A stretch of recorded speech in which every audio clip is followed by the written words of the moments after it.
My name is Heather Shreve, and 2 years ago, actually 2.5 years ago, I jumped from a 25-year career. I'm sorry you have to crane your neck. Do you Quite right. Okay. Are you okay? I jumped from a career in art and framing for 25 years into wellness because of the crash of 2008. I'm now a certified wellness coach. I have my own company called Lifeguard Wellness.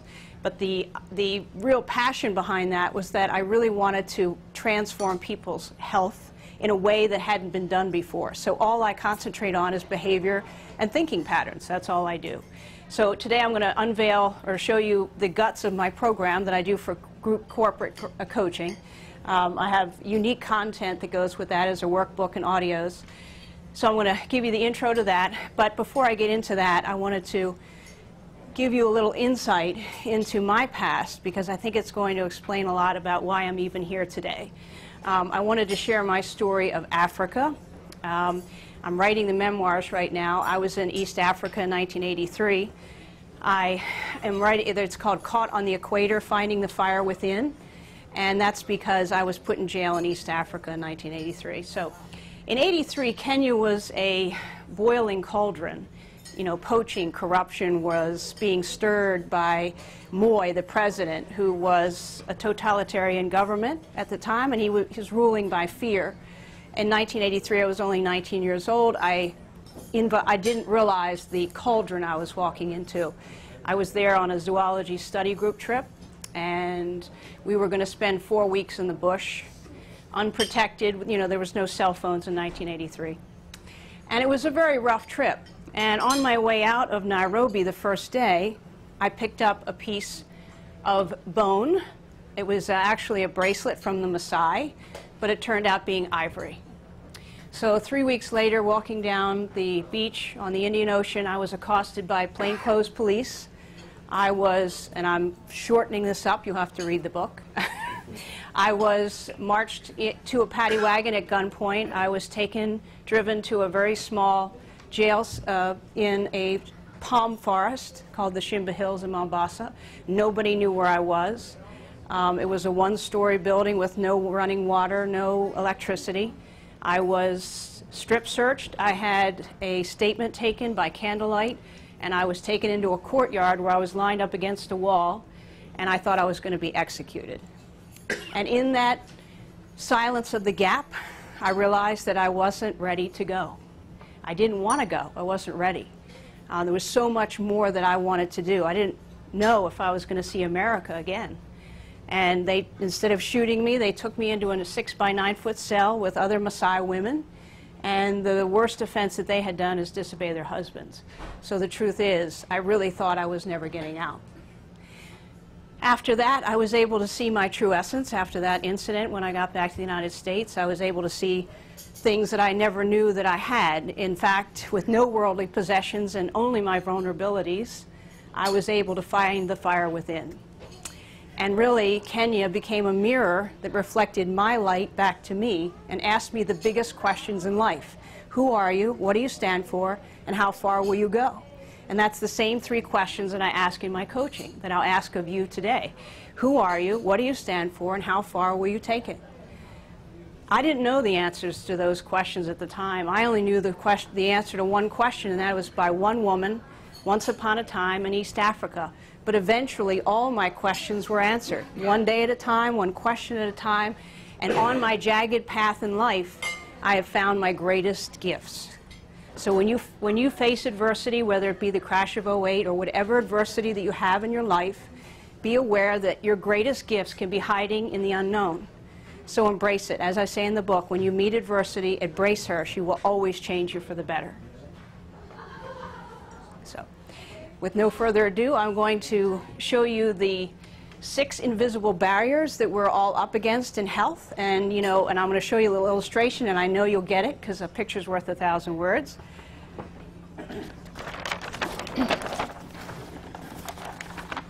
So, can everybody see that more or less? Maybe I should stand over here. So this little guy here is all bound up by rope, and he's got a little arrow in each direction. Does anybody want to guess what this rope is? What does this say to you? Says you need to step back just a Oh, I'm sorry. Let's go over this side. It says move aside. No. Now nobody, they can't see. Let's go over here. Okay. Oh, them. Oh, okay. Yeah, you guys can scoot. Okay, nobody's going to guess. Okay, that's fine. Basically, in human behavior, this is what's called double bound. The reasons to move forward are very compelling. However, the reasons to stay the same or move backwards are just as compelling. This is what we call when you're stuck. That's layman's terms for double bound. We're stuck. Now, how to get unstuck, and this is just a quick overview before we get into it, because this is where everybody gets at some point in your life, and this is where we want to get unstuck. You need to do what's called a decisional balance. You need to write down the pluses and the minuses of the reasons to move forward, and then the pluses and the minuses of staying the same in your health. And when you see it on paper sometimes, it all makes sense. But sometimes it requires that because, and I'll just throw this out too, your conscious mind is saying there's great reasons to be healthy, but your subconscious mind, which is driven by emotion, is going, so comfy over here. So that's the two things you're fighting up against.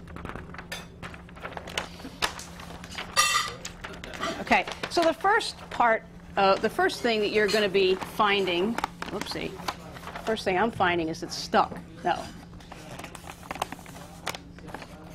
I'll be your AV Yeah, guy. will you? Yep. Can you be the AV guy? Whatever it takes. Let's just get it unstuck. Are you going to start over You don't again? want that guy. No, it's this guy. He's just stuck together here. Oh, That's all. Yeah. What an AV guy I turned out to be. Okay. Anyway. Whoa, there we go. Okay, now we're good. That's good. That's all right. Yeah. Quality first. Mongo smash. We just lose the thing. Okay.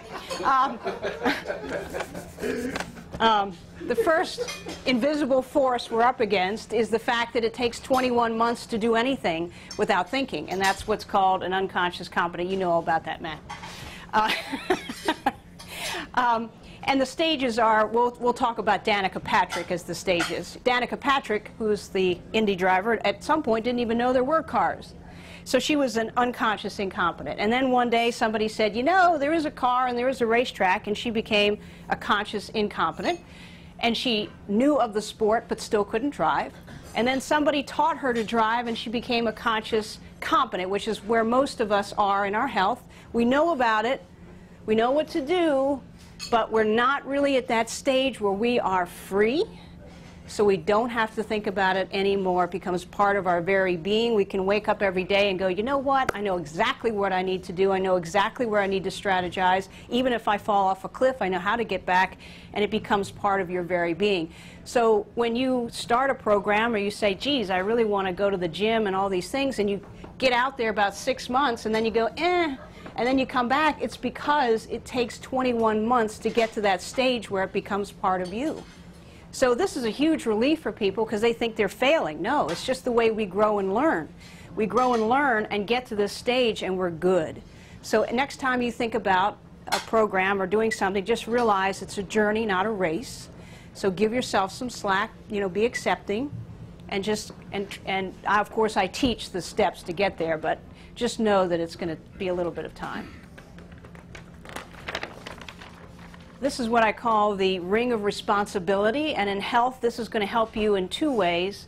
The first way is you're going to, if you, the thoughts you think, the feelings you feel, and the action you take, that's the only thing you can really control in life.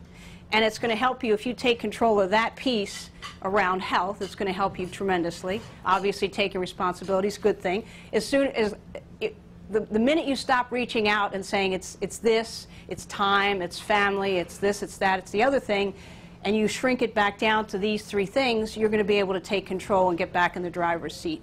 So that's the first thing. The second piece is a little more elusive, and I teach it in my program. It takes a little bit of time to understand, but the good news about having this ring of responsibility around yourself and knowing where you stand and where your values are is when somebody else bumps up against your circle. You know what to say, you know what to do, and it keeps stress way down. So let's say you're at the water cooler at work and somebody says something off the top of their head and it just doesn't sound right to you.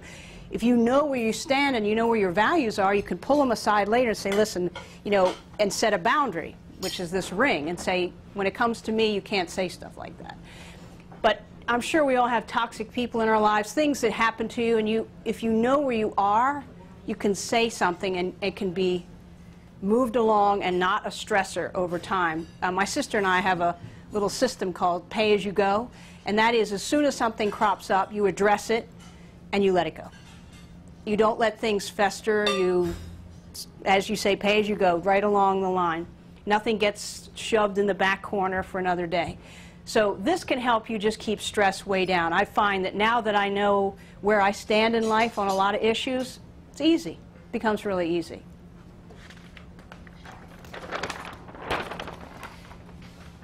This is what I call the circle of self-worth, and it's one of those things where a strong identity obviously is not afraid to fail. Somebody who has a strong identity isn't afraid to try something new. The key is to take that first step, and sometimes you just have to fake it till you make it. But what happens is if you have enough identity that you're going to try something new and think it's just learning and growing, it becomes a circle that feeds itself in a positive way. So you try something and it's not failing, you just did it. It was good, it was okay. You learn something, you're growing, it starts to create a self-efficacy, it starts to feed into your confidence and back again to the strong identity. So this keeps going around and around and around. The more you're able to accomplish and check the box, the stronger your self-identity is. Where this really fits into health is this is really self-worth. And the truth is, if you don't have a certain amount of self-worth, you're not going to take care of yourself. That's just not going to happen. We're going to talk about the 6 emotional needs, but if you don't have a good sense of self, you're not really going to take care of yourself, right? So it's important, if you're not in a place where you feel like you have a strong identity, to get some help to just start the action. You know, life is about action, and then you can start creating those goals that you've met and put it behind you. Now this is a really cool thing. This is really mostly what I teach in the group coaching. We spend a whole third of the program on this part, and I like to call it the glass. We can call it the glass barriers, the invisible barriers, whatever you want to call it.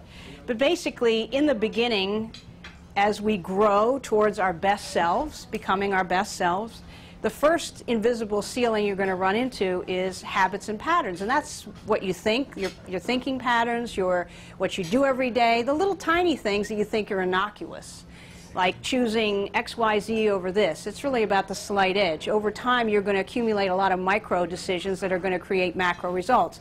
And either it's going to be on the high side or it's going to be on the low side.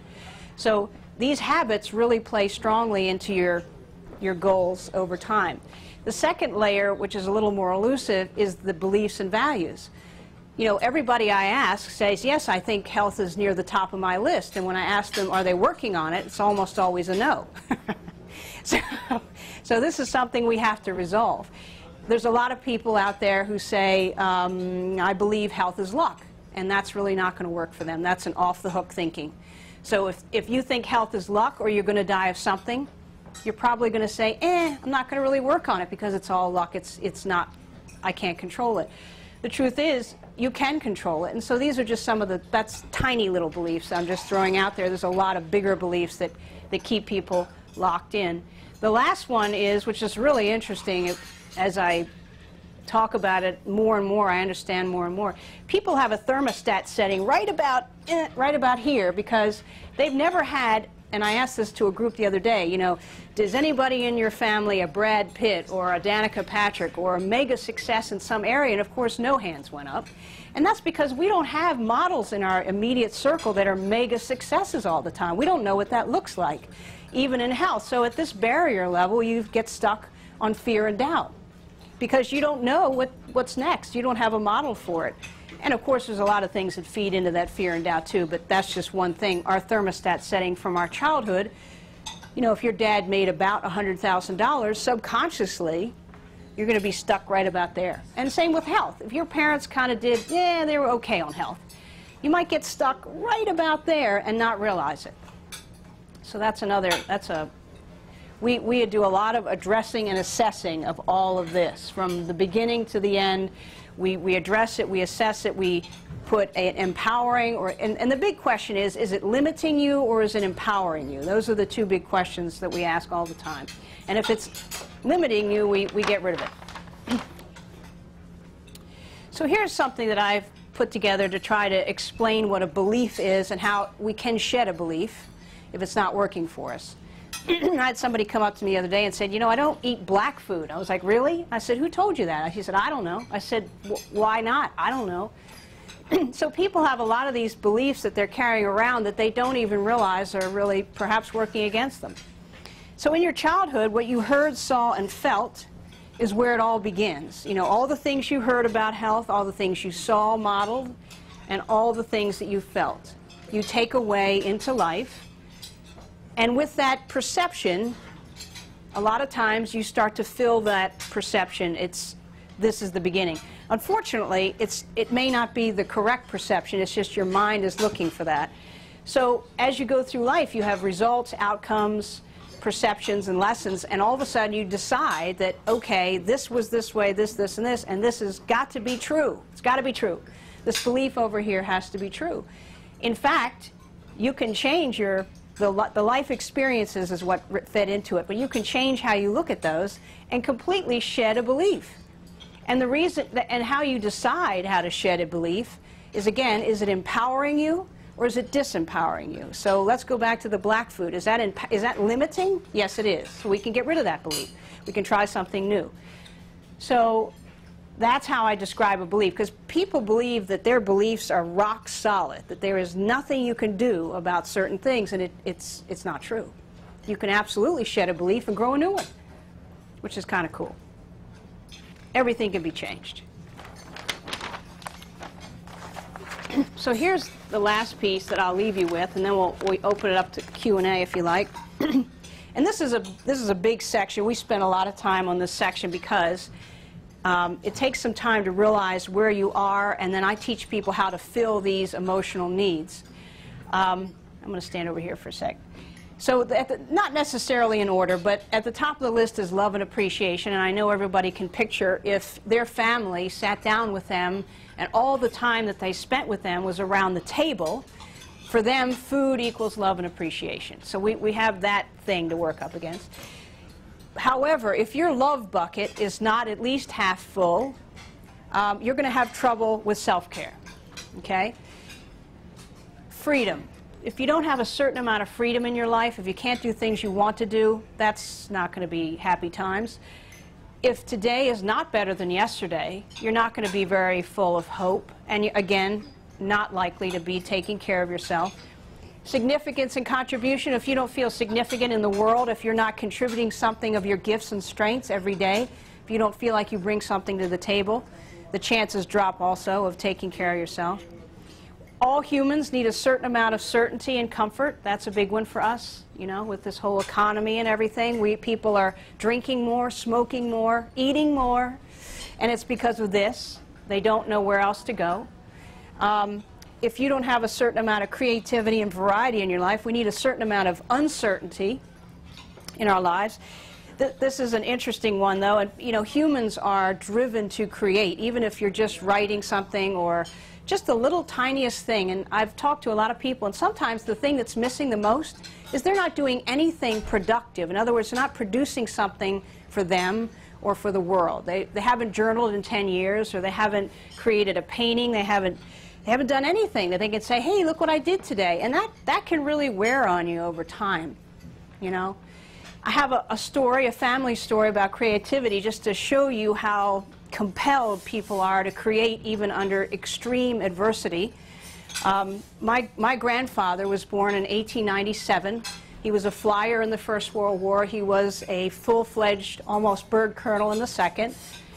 He was captured at Bataan, and he had a lot of men underneath him. He was lucky because he was carried, because he had appendicitis, so they carried him on the death march. So he survived the death march. He was put in a tiny cell. back to the cell. Tiny cell, and he kept a diary under flagstones for 4 long years while he was in that cell. As it turns out, he was set free, of course, and those diaries are now transcribed in the Library of Congress as one of the best records that we have of that time. So even under those extreme conditions, I mean, he got down to 80 pounds, he still wrote in his journal. So humans are compelled to do stuff like that. And if that's missing, you're going to feel it missing, I think, over time. So that's my short form on my Drawn Into Wellness program. Is there anything we want to talk about? Ask questions? It's an open floor. Martha, you're just dying, I can tell. What? So your wellness is more an emotional wellness? It's actually thinking patterns. These are all thinking patterns. It's not psychology, because coaching is all in the future. Psychology is in the past. So we're all talking about future thinking patterns. And it's really about behavior, thinking patterns. That's all it is. I don't tell people what to do. I don't tell people what to eat. None of that. As a matter of fact, a full third of the program is teaching you how to make a wellness vision that sticks and SMART goals to go with it so you can get to the 21 months. Yeah, sure. Notice a lot of what you're talking about is focusing on finding balance. Balance in whether it be throughout your whole life or throughout particular activities, and then balancing those activities with others. What about using the imbalance in your life to kind of push certain boundaries and allow that to allow you to progress? I mean, don't you see the imbalance in your life as maybe being the driving factor? Well, I think it can. I think recognizing the imbalance, for sure. And you can say, oh dear, over here, like the bucket is either low or not full, or you're really stressed out. But again, the bigger question is it working for me now? And it can be a beginning point, and it can be absolutely a motivator. Is that what you mean? In a sense, but when you say, yeah, it is working for me now, sometimes the fact that it's not working could work for you. For a long period of time, yes, sure. Well, absolutely. I mean, everything is useful. Everything is useful. Again, all that I would ask of people is to sit down and look at it. So it's more the focus of finding the use in everything Correct. rather than changing Yeah. what you're doing. It's really, again, it's back to you. Is it working for you? Right. Is it working for you? I'm good with that. You know, a lot of times stress does not work for people in the long haul. And that's what we talk about in the program. Is it may be working for you short term, but is it going to work for you long term? And that's where you get to decide whether you should pitch it. Because I'm all about turtle wins the race. So the basis is that 21-month. Well, that's just the beginning. That's right. That's kind of the groundwork for right. something in that period of time. Yes. You know, you give it that long. Okay, now you're looking at both right. short term. That's and right. long That's term. right. If you get to that point, long-term cycle until that 21 months. That's correct. And then you can say, okay, is this what we want to go for the next 30 years? And you can always change it. You know. So good question, though. Excellent question. Anybody else? You want to know how I got out? No. Okay. Yeah, okay. Well, I'll give you the short form. Basically, I didn't even know until 2009. I caught up with my old professor, but I absolutely was bought out of that country. There's no question about it. The corruption level and everything. I had to go to a court the next day. They took my passport and they said, you're going to go to court. Basically, they threatened with the American embassy. That was an empty threat, come to find out. So I went to court, and actually the guide who'd been there for 30 years said to me, Heather, you need to plead guilty, otherwise they're going to stick you in jail indefinitely. Of course, I was like, what? What? But he'd already made the deal behind the curtain. And so when the judges, there was 3 magistrates up there in this tiny little, courthouse with the fans, and they said, we fine you 800 shillings and let you go. I thought, this was my lucky day. It really was. Come to find out again that there was so much going on in Kenya at that moment. I just didn't understand. How long did they hold you there? Oh, I was only in jail for about 5 or 6 hours, but I was held without my passport for 2 days. Yeah, basically. So now I just met a Kenyan woman, and she's telling me stories. There was a woman in 1989 who, and this is a note to self, and it was myself included, don't wander off in Africa, okay? She wandered off. Yeah, don't do that. She wandered off of her safari group, and she wandered onto the son of Moi, the president. So the son of Moi, at the time, I don't know how old he was, 30-something, and he decided that this woman was lovely and that he wanted her for himself. And when she said no, they decided that she couldn't live. So to make it look like an accident, they killed her, they shot her, dismembered her, and threw her out in the bush, and it made it look like an animal had gotten to her. So all this came out in the late 80s. There was a lot going on at that time. A lot of Moy detained a lot of people in '83, and it was a mess. It was really. I'm lucky to be here. Okay, just say that. Yeah. So anyway, that's the end of the story. But you have to read the book because there's way more. Great Africa is phenomenal. I mean, there was that whole middle part which was phenomenal, and we had a lot of things happen to us. From there back home right away? I did. I was on. Actually, it was only like 48 hours from getting on that plane to Amsterdam and getting back to the United States. So I was. And you've been back since? Actually, up until this year, I thought I couldn't go back because they said you're banned. But now that the regime has changed, and this Kenyan woman says, if I get clearance from the American embassy, I'll be fine. So I am going to go back for sure. But I really thought I couldn't go back until recently. So, yeah. Anything else about wellness? Yeah. You talked about a lot of good stuff that I can relate to, but if you were to tell us, Yeah. what are the 3 do-now things? Oh, good question. Do When right on our way now. home Yes, or when as you're we're driving. today? Yes, sure. What are they? Excellent question. I would say the first thing is to take the question that I use for everybody, that is, what's the most important thing in your life, and how does health overlap that? Think about that. Not the why. That's too broad. Humans need to have structure. So the most important thing in your life and what it is about that you need your health for. That's a big question. And then, if you feel compelled beyond that, I would say sit down and sketch out a little wellness vision for yourself for 3 months from now. Okay? And then create a couple little micro goals that you know will get you there.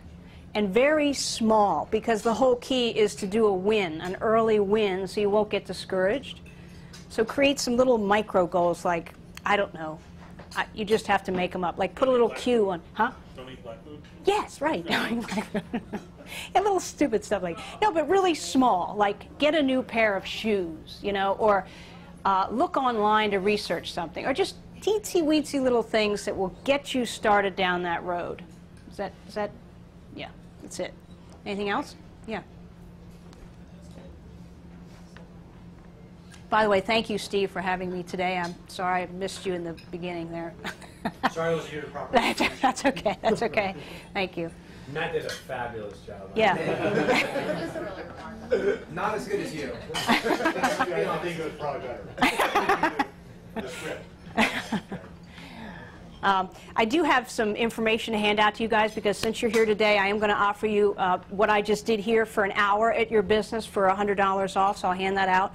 And I have a group coaching program going on right now that normally in my individual coaching, it's one-on-one, which is awesome. But with the economy and everything going on, people have been requesting something cheaper, so we're going to do it 10 to 15 people at a time. You're still going to get your well assessment. You're still going to get your 90 minutes with me, but you're going to get 9 conference calls, and we're going to talk about this and try to help people strategize through the whole process for 12 weeks. And but here's the good news. It's called a wellness incentivized individual program. You get $100 back to pay it forward. It's only $300, and if you accomplish your goals, you get to pay it forward to somebody else who needs it. So it's get it back, pay it forward. Yeah, so I'll hand that out too. And that's what I do. Thanks.